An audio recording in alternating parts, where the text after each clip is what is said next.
ever have. Now, you can think that I'm being a little too harsh, but please know that I need to break through to you because I want to help you. Okay, quick exercise. Place your hands on your stomach right now. Come on. Hi everyone, welcome back to another Planetarium live stream. My name is Jessica, I am the director of the Planetarium, and with me tonight is one of our students who you might know from previous shows. I will let him introduce himself. Hi, I'm Eli. I'm a physics and astronomy undergraduate student at UMD. So we are in the midst of Spooktober, and tonight's show is going to be a really fun one, looking at the creepy and spooky things that we can find in the universe. So let me get switched over. While I'm doing this, if you do have any questions throughout the show tonight, leave them down in the comments. Eli is going to be watching those for me and will let me know. We'll either answer them as we see them or we'll take some time at the end of the show. So let's get going. So as I said, the show tonight is going to be looking at the monsters that we can find up in our sky. And we're going to start pretty close to home with our very own sun. So this is a really awesome picture that was taken by the Solar Dynamics Observatory, which is a telescope in space that is just looking at the sun. That's all it does. And this was taken back in October of 2014. And the sun's got a rather creepy look to it. It may look kind of like a jack-o'-lantern there. So what we're seeing here is actually not a visible light image with the sun. So this isn't what we would see with our eyes. This is a UV or ultraviolet image. So this is the sun in a UV light. You can think of UV light as the light that gives you suntans or sunburns or anything like that. And what we're seeing are some bright spots in UV, which are what we call active regions. So if I go to this picture, which is pictures of the sun in lots of different types of light, we can see that these bright spots, like the ones we see in the jack-o'-lantern sun, actually correspond with some dark spots in visible light. These dark spots are what we call sunspots, because they're spots on the sun. Yeah, astronomers aren't always clever with their names. But this is really just an active region on the surface of the sun where we can see these dark spots invisible. We see bright spots in UV. We can also sometimes see loops of gas coming off of these. This is also where things like solar flares can come from. And so these sort of active regions are actually what kind of intensifies the auroras that we experience here on the Earth. Because when an active region is particularly active and we have, say, a solar flare come from it, all of these charged particles from the sun get flung off into space. And those charged particles, if they end up heading towards the Earth, can get captured by our magnetic field, funnel down to our atmosphere where they hit the atmosphere and cause the gas to glow in what we call the aurora. So our jack-o'-lantern sun there not only looks really cool, but is linked to some also kind of awesome things that we can see here on Earth with the aurora. Now, if you are interested in learning more about those, we've done a whole show all about the aurora. You can always go and check out. So the next monster in our sky that we are going to explore is still a little bit close to home, but we're going to head over to the planet Mars. So Mars is home to the fantastical Martians that we have been dreaming up since the really mid to late 1800s.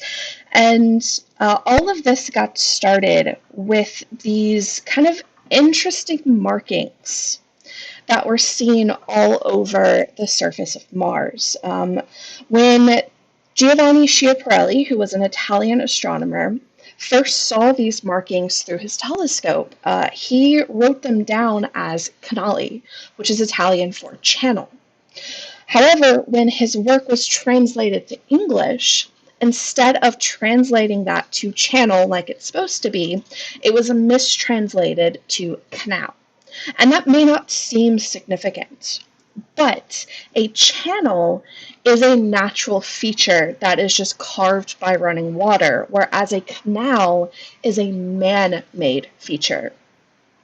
And so it has this implication now that there is some intelligent race, some intelligent civilization living on Mars that has carved out these waterways all across the surface of Mars. And that just sparked this whole belief that there are Martians.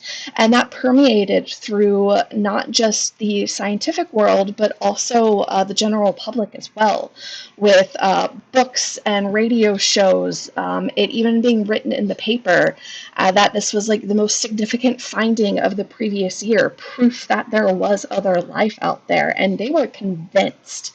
They knew that that's what had to be going on.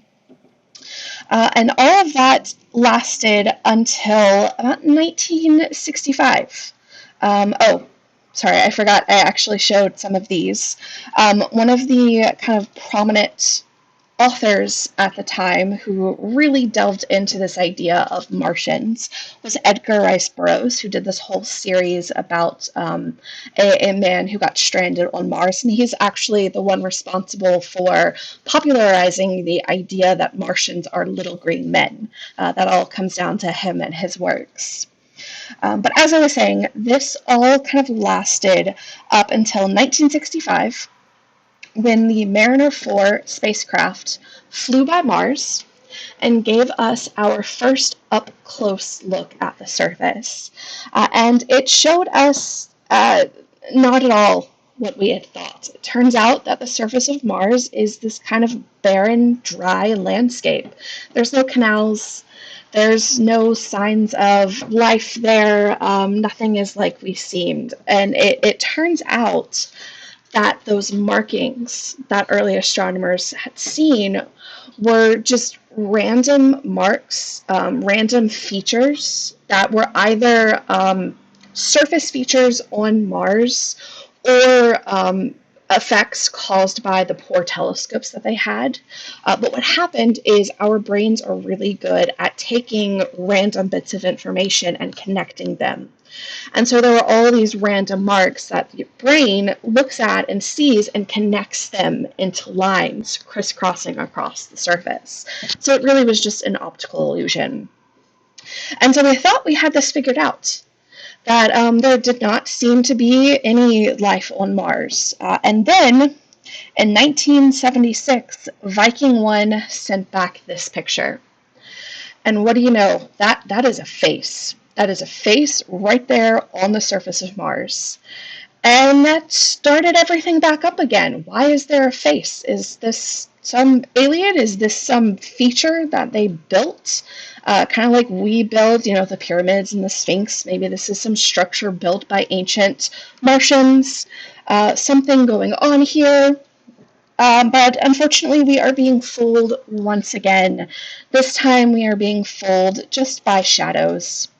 When we take another look at this region on the surface of Mars in just a different angle of light, we see that it's just a little hilly region that just so happened to kind of look like a face with the way the light was hitting it at the time that image was taken. It still looks pretty creepy though. But that's another thing our brains are really good at. Our brains really, really like to make faces out of things that may not actually be a face. That's why we can see it in wood grains or, markings on toast or the clouds. We're really good at making things appear to be a face. That's just our brains like doing that. And so that brings us right back to, yet again, no life on Mars that we know of. But we still have a couple of missions that are there searching for maybe some ancient microbial forms of life. We'll see. There's still a lot to discover. Just because there aren't any little green men there now doesn't mean there couldn't have been something. Even if it's just a single cell life, that would still be very exciting. All right. Still within our solar system, we were delighted on Halloween Day of 2015 with this view from a passing object that has been dubbed Skull Asteroid because it looks like a very haunting figure of a skull flying through space past the Earth. If we have any Harry Potter fans, this may remind you of the skull sigil that is placed in the sky by the Death Eaters whenever they do what they do. I don't want to get too graphic or spoilery or anything, but definitely a haunting view that we found on Halloween Day of 2015. This is very much like the face on Mars, though it is a play of light and shadows, which we can really see when we look at more pictures of this object as it's kind of rotated and the light's hitting it in a slightly different manner. So this is an object that has been dubbed Asteroid 2015 TB145. Definitely prefer Skull Asteroid. A lot more fun, a lot more descriptive. But we're actually not sure if this is an asteroid. So an asteroid is a chunk of rock that is left over from the formation of the planets. But it's possible this may actually be a dead comet. So a comet is a mix of rock and ice that, again, is also left over from the formation of the planets. But because it has that ice, when it gets close to the sun, that ice vaporizes and creates that big, bright tail that we kind of traditionally think of when we think comet. But of course, over time, as the comet is vaporized, it's going to lose those ices. And what's left behind after the comet has lost all of its ice is a chunk of, well, rock. So really the distinction between asteroid and dead comet is kind of fuzzy. But based off of its orbit, it looks like it may have come from deeper out in the solar system, which suggests that it may have once been a comet that has since lost all of its ices. All right, let's head on out of our solar system to some monstery things that we can find in our galaxy. And we're going to start off with the Witch Head Nebula that you can see here and was our title image for the show tonight. It's one of my favorites. Now, I have since learned that people kind of see the Witch Head differently, depending on who I've talked to.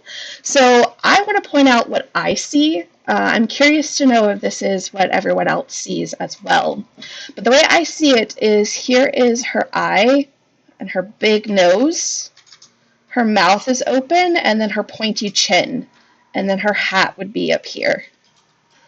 So that's the witch as I see it. But I have heard from some others who see it slightly differently. So the Witch Head Nebula actually sits in the constellation of Orion. Down by the bright star of Rigel is where you can find it. And it gets this really pretty blue color because it's what we call a reflection nebula. So you have these big, bright blue stars that are all around it. And the nebula itself is a bunch of gas and dust. And so the blue light from the stars is bouncing off of the gas and dust in the nebula and then making it to our eyes. It's actually the same reason why our sky appears blue to us, because the gases in our atmosphere bounce around the blue light coming from the sun. And so by the time it gets to our eyes, it's bounced from any random direction. So everywhere we look, we're getting blue light hitting our eyes. So the same thing is happening here with our Witch Head Nebula. Now, another spooky, monstery nebula that we have in our sky is the Black Widow Nebula. Now, this is one that you actually would not see like this in visible light with your eyes. You can see right here that in visible light, it doesn't really look like much. And that's because what we're looking at is actually a kind of slightly warmer, but still cool cloud of gas and dust that is kind of surrounding a group of young forming stars. So this is what we would call an emission nebula, because what's happening is the heat from the stars that are deep within this gas cloud are heating up the gas and causing it to glow in the infrared. So you can think of infrared as really warmth, heat. When you walk outside and you feel the warmth of the sun, what you're actually feeling is the sun's infrared light hitting your skin and being absorbed. And so this is the kind of warm glow of the infrared light coming from this gas cloud that is surrounding these young new stars that we can't see very well because they're being blocked by this gas cloud. All right, heading away from these nebulae, let's look at one of our monstrous stars that's up in our sky. So in the constellation of Perseus, which is kind of down from the big W of Cassiopeia, it's this group of stars here, there is one star in Perseus named Algol. Now, if you know the Perseus story, you will know that Algol is actually the eye of the Medusa head that Perseus is carrying, because Perseus, his claim to fame is that he killed the Medusa. And so this star, Algol, is known as her kind of eye, the eye of Medusa. And the reason it's come to be known as this is every so often, over a period of about 3 days, the star will suddenly dim for about 10 hours before it brightens again. And then 3 days later, it'll dim for about 10 hours and then brighten again. So it's this red kind of blinking star, which in not just the Greek culture, but many different cultures became associated with some sort of demon or ghoul or something like that. It's this blinking evil eye, which to the Greeks was the eye of Medusa, but that's also where our term for ghoul comes from, is from the star Algol. So this blinking here is, of course, very, very much sped up since this happens over a 3-day period. But that is our blinking demon star of Algol. And it's actually really interesting why it's blinking. So it turns out that Algol is not a single star. It is a multi-star system. Now, there are actually 3 stars here, but the third star is very, very, very small and doesn't really have an effect on the brightness. So it's not causing that blinking that we're seeing. So the main 2 components of the star are these 2 kind of larger stars. One is a little bit smaller, a little bit hotter, and therefore brighter. The other is a little bit bigger, but cooler. And so as these stars orbit around each other, every so often one will pass in front of the other or behind the other, and its light gets blocked temporarily.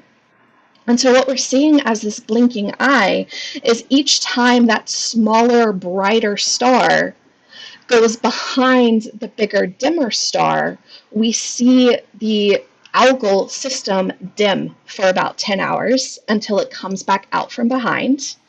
And then 3 days later, it does it again, where it passes back behind, disappears for about 10 hours, and then comes back out. And that's what's causing this kind of blinking that we see from here on Earth, which is just really cool. This is pretty common.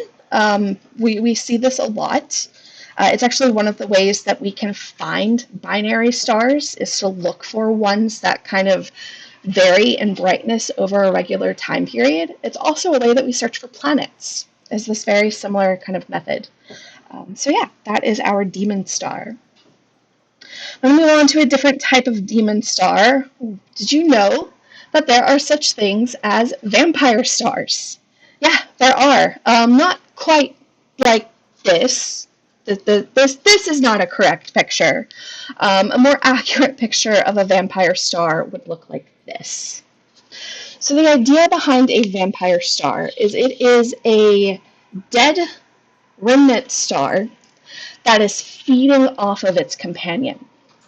So stars live for different lengths of time, and how long it lives depends on the size. The more massive the star is, the quicker it gets through its life, the sooner it dies. And a lot of stars are in binary systems. They have companions, just like Algol that we just saw. So sometimes you'll have a binary star, one of them dies, but because the stars are so close together, that dead remnant of the first star can start to pull the gas off of its companion. And so it's sucking the life out of this star. But there's more to it than that, because this process can actually temporarily bring our dead star back to life. Kind of. So as this gas from the star, the companion star that's being stripped away, lands on the surface of this dead remnant star, it heats up. And if it gets to just the right temperature, it can actually ignite. And hydrogen fusion, which typically happens at the center of a star, happens on the surface. And that causes that remnant to suddenly burst to life again until it all fizzles out. But this whole process can happen over and over again as this vampire continues to suck the gases off of its companion. It can come to life over and over again as this material builds up and then it fizzles away once it's ignited and then builds up again. And so these are what we call nova bursts. And it's a really cool thing that can happen. And so yeah, we have vampires up in our sky. So the very last monster that we're going to look at are galaxies themselves. Because it turns out that these giant collections of stars in the universe are sometimes cannibals. They will sometimes eat each other, just like we're seeing here. So, okay, they're not really eating each other per se, but what we're actually seeing going on here is a collision and merger between two galaxies. And it looks kind of something like this. This is a simulation that was made. So galaxies, galaxies often form kind of in groups, which we call galaxy groups or galaxy clusters. And that means that sometimes these galaxies can get a little bit too close to each other and they end up kind of tugging on each other, pulling themselves together and forming one big mega galaxy. But in the process, because they're being tugged on by this strong gravity, they get kind of twisted and distorted and misshapen. And they look, honestly, I think, beautiful. Some of the prettiest images of galaxies, in my personal opinion, are of these cannibal galaxies, these galaxies that are eating each other up as they merge together. And if you are particularly excited by this idea or think it would be cool to experience it, well, you're in luck, because it turns out that the Milky Way galaxy and our closest galaxy companion, the Andromeda galaxy, are on a collision course. They will be colliding and merging together in about 5 billion years. So maybe not something that you'll actually see in your lifetime, but there have been some artist renditions of what it might look like as the Andromeda galaxy gets closer and closer and closer to us right before they merge. And I really, really wish that I could somehow find a way to live long enough to see this, because that is just, it's gorgeous. And I can't even imagine what it would be like to actually see that in your sky. Now, you may wonder what would happen to us when this merger happens, and we would probably be okay, because galaxies are mostly empty space. There's a lot of space between the stars. So even as they're getting pulled and twisted and merging, the stars themselves aren't really going to run into each other or collide with each other. So we're not going to suddenly just get hit by a bunch of new stars. In fact, what may actually happen is a new batch of stars is created, because there's also a lot of gas in our galaxy, as we've seen. And that gas, when it gets kind of compressed or squeezed together, it forms new stars. And so this galaxy merger, galaxy collision, is not so much destructive as it is providing new life, new stars, which is just kind of awesome and beautiful to think about. So that is our monsters in the sky. I hope you enjoyed learning about some of the spooky, cool things that we have. There's a lot of great stuff out there. This is just a few of the more themed objects that we can find. Eli, did we end up with any questions? Nope, no questions. No? All right. Well, if you do have any questions, now is a great time to leave them down in the comments, and I will give you a little bit of a heads up of what's going to be happening over the next week. So as I said, we are in the midst of Spooktober, and so coming up on Saturday, we are going to have spooky star stories to tell in the dark, which are the spookier constellation stories from all over the world. Now, this is still going to be family-friendly, not going to be too terribly spooky, but I will say, if you're interested in a little bit more of a gritty version, we do have a PG-13 version of the show coming up at the end of the month, so stick around for that. And then Wednesday of next week, we will be doing Beyond Bizarre, which is some more strange and awesome things that you can find in our universe. So that's going to be fun. And then Saturday of next week, we will be taking the day off, and we will not have a show, but we'll be back the week after with our regular schedule. Other than that, I will also say stay tuned tomorrow for a very exciting announcement about Halloween at the Planetarium. We are having it, spoiler, it's just going to look a little bit different, and details, including date and time and events and everything, will go live tomorrow. We'll make an announcement about that tomorrow. We're very excited. We think we can still have a pretty fun day. So, if there's no questions coming in, I guess we will wrap it up there. Thank you everyone so much for joining us. We hope you have a wonderful rest of your evening, and we hope to see you again next time. So till then, bye everyone.